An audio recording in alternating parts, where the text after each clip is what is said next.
హనుమంతుడికి స్వయంప్రభ అనే తపస్విని దర్శనం ఎలా కలిగింది ఇప్పుడు తెలుసుకుందాం.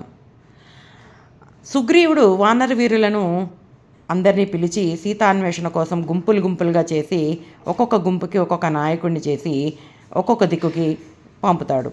కొందరు వానర వీరులతో హనుమంతుడిని దక్షిణ దిక్కుకి పంపుతాడు. 1 రోజుల గడువులో సీత జాడ కనుక్కోవాలని షరతు విధిస్తాడు.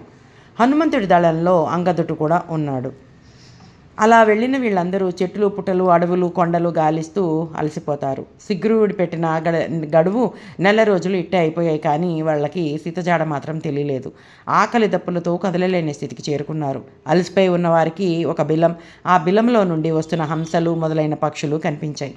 పక్షులు వస్తున్నాయి కనుక నీరు చెట్లు సమృద్ధిగా ఉండే చోటు అని ఊహించి అంతా బిలమార్గంలో ప్రవేశించి వెళ్ళారు. యోజనం పైగా నడిచిన తర్వాత వారికి అక్కడ ఏమీ కనబడక ప్రాణాలు కడగంటే స్థితికి వచ్చారు. అలా దీనంగా ఉన్న వేళ వారికి ఒక అద్భుతమైన పూలగుత్తెలు, విమానాలు, బంగారు సోపానాలు కలిగిన మణిమయ మండపాలు, స్వర్ణవర్ణంతో ఉన్న తాబేళ్లు, చేపలు, నిర్మలమైన నీరు, పళ్ళు ఉన్న స్థలం ఒకటి కనిపిస్తుంది. అక్కడ అగ్నిలా ప్రకాశిస్తున్న ఒక తపస్విని ఉంది. హనుమంతుడు ఆమెకు చేతులెత్తి నమస్కరించి తమ వృత్తాంతం చెప్పుకున్నాడు.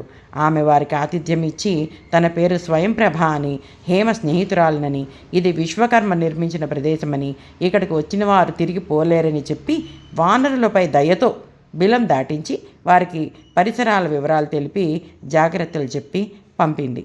ఈ విధంగా హనుమకి స్వయంప్రభా దర్శనం కలుగుతుంది.